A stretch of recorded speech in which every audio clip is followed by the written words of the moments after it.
Okay. I thought we could just kind of record this and just discuss it as a group. So question was the difference between a sample and a population. So the population, we always say the word all because we're talking about all of the either people or animals or subjects, right? The objects that we're trying to study. So if I wanted to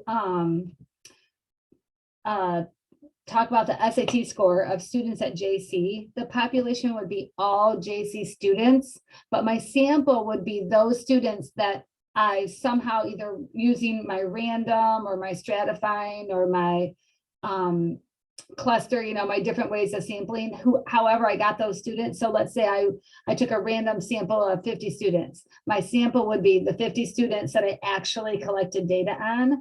My population is who I want to learn something about, which would be all JC students. Does that help? Yes, thank you. You're welcome. So that's the key. Population is all of the objects or subjects you would like to learn something about, and sample is the subset that you actually collected data on.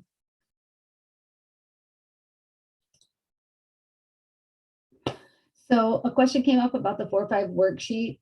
A couple of things. Let me grab it right here. So your grades for the Unit 3 projects, I'm getting the house ones for the morning class are graded, and I will finish the others today. So just do the average of what you have in your, you know how to make an average.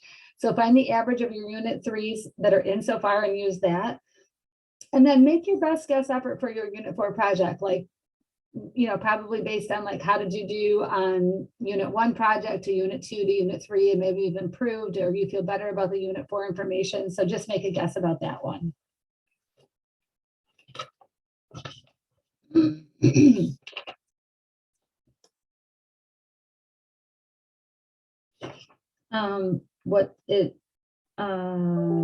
that make sense on that, hon? Yeah, it does. Okay. What about from class participation?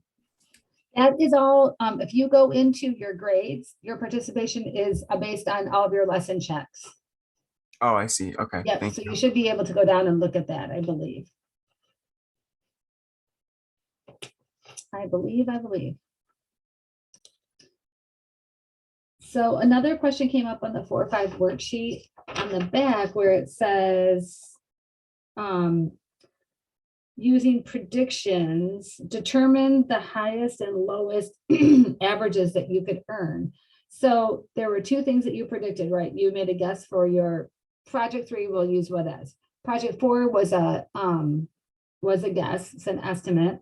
And the worst case scenario on that project is a 0, and the best case scenario is 100%, right? And then the other thing that you had to predict was averaging out. You know what your midterm grade is, but you just don't know what your final exam grade is. So you're going to go with your worst case scenario on your final, which would be a 0, and your best case scenario on the final, which would be 100.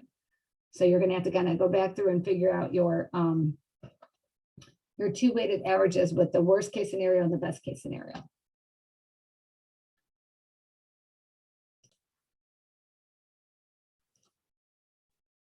So I'm going to show everybody my decimals work again for 4 or 5 for the weighted average. Oops, so you don't care about my paper.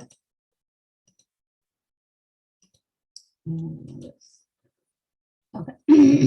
I'm going to attach this Desmos link in JetNet. I forgot to do that with this video. I'll put the link in your 4-5 under today's date. I'll put this link for this Desmos work. But remember, you're going to make a column with your outcomes in X1, and then a column with your weights in Y1, and then you do this multiplying. You don't actually have to make the third column. I kind of reminded in the video, but you do have to do this right here where you do the ratio of the total. So you want to add up the products, the multiplied column divided by the total of your weights. And then here's the selling price of the homes. So this is all from the workbook, all the exercises that we did in the workbook. Okay, that makes sense. And when we do it, do we have to put it as a decimal or just leave it as a whole number? Well, you want to put it in percent form. So if it comes out as 0.56, whatever, it's 56%. Right, yeah. So just a reminder, when you're working on the worksheet and on the final exam, when I'm asking you what is the best measure of central tendency or the best measure of average, so on the worksheet, I think that's what I ask you.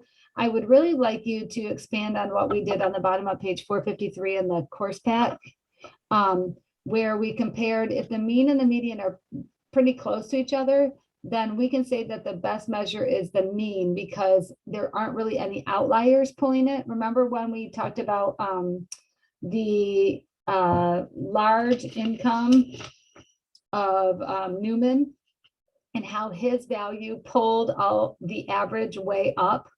And so when you have skewed data, which is down at the bottom, when the mean is bigger than the median or the mean is less than the median, then we're going to say the data is skewed, and our median is the best measure of center because it's not going to be pulled to the left or to the right because of a really large or really small data value.